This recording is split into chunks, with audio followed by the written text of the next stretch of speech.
লাচুংয়ে আসার প্রথম দিন। আজ আমরা যাব এখান থেকে 0 পয়েন্ট, তারপর যাওয়ার ইচ্ছা আছে কাটাও। যেমনটা এর আগের ভিডিওগুলোতেই আমি অনেকবার মেনশন করেছিলাম যে এখানে দুপুর 1টা-2টোর পর থেকে বৃষ্টি শুরু হয়ে যায়, একদম সকালবেলা অবধি বৃষ্টি হতে থাকে। কিন্তু 6টা-7টার মধ্যে আকাশ আবার যেমনকার তেমন পরিষ্কার হয়ে যায় আর রোদ উঠে যায় ঝলমলে। 0 পয়েন্ট যাওয়ার আগেই পড়বে ইয়াংথাং ভ্যালি, কিন্তু আমরা ফেরার পথে ইয়াংথাং ভ্যালিতে ঢুকবো। আগে প্রথমেই চলে যাব 0 পয়েন্টে।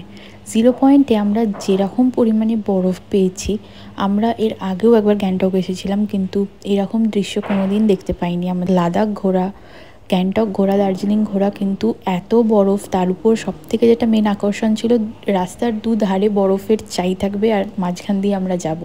তো সেই রকম দৃশ্য আমরা পেয়েছিলাম। তো খুবই আনন্দিত হচ্ছিল। আমরা যে কজন গিয়েছিলাম সবারই এটা প্রথম এরকম সিন আমরা পেলাম। আমার শ্বশুরবাড়ির লোকেরাও এর আগে একবার নর্থ সিকিম এসেছিল, কিন্তু এতটাই বরফ ছিল সেই সময় লাচুং খোলা ছিল না। লাচুং ওরা কিছুই ঘুরতে পারেনি, ইয়াংথাং ভ্যালি অবধি ওরা যেতে পেরেছিল। তো ওরাও এবারে গিয়ে খুবই আনন্দিত হয়েছিল। আমরা একদম পারফেক্ট টাইমে গিয়েছিলাম। এখন যে পরিমাণে রোদ দেখাচ্ছে, কাল রাতেই কিন্তু অনেক বৃষ্টি হয়েছিল।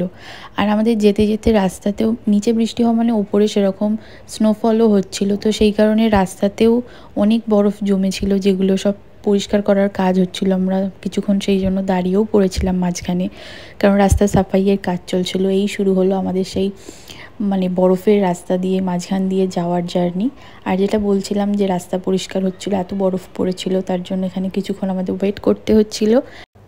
ড্রাইভার দাদাটা যেটা বলছিল যে এখানে যতই বরফ পড়ুক না কেন, রাস্তা বন্ধ হয়ে যাক না কেন, 1 ঘন্টা আধ ঘন্টার মধ্যে কিন্তু রাস্তা এখানে তাড়াতাড়ি পরিষ্কারও করে ফেলে।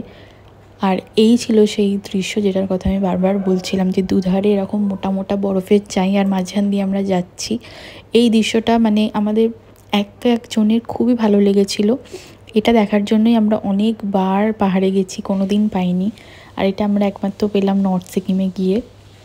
তো খুবই ভালো লাগছিল, খুব এনজয়ও করেছিলাম। বলতে বলতে পৌঁছে গেলাম 0 পয়েন্টে। চারিদিকটা শুধু সাদা আর সাদা, কোনো দিকে আর কিছুই দেখা যাচ্ছে না। এর আগে অনেকবার পাহাড় এসেছি, কোনোদিনই আমার কোনো পার্সোনালি প্রবলেম হয়নি, কিন্তু এবারে আমার একটু নিঃশ্বাসের প্রবলেম হচ্ছিল, সেই জন্য আমার ফটো ভিডিও খুবই কম 0 পয়েন্টে। আর যেটুকু দেখেছি মন প্রাণ জুড়িয়ে গেছিলো, কিন্তু একটু শরীর খারাপও লাগছিল। আর এটা হচ্ছে ইয়াংথাং ভ্যালি, যেটা আমরা 0 পয়েন্ট থেকে ফেরার পথে গিয়েছিলাম। ইয়াংথাং ভ্যালিতে দূর থেকে একটু ঘুরে নিয়েছিলাম, আর যাইনি, আর এনার্জি ছিল না।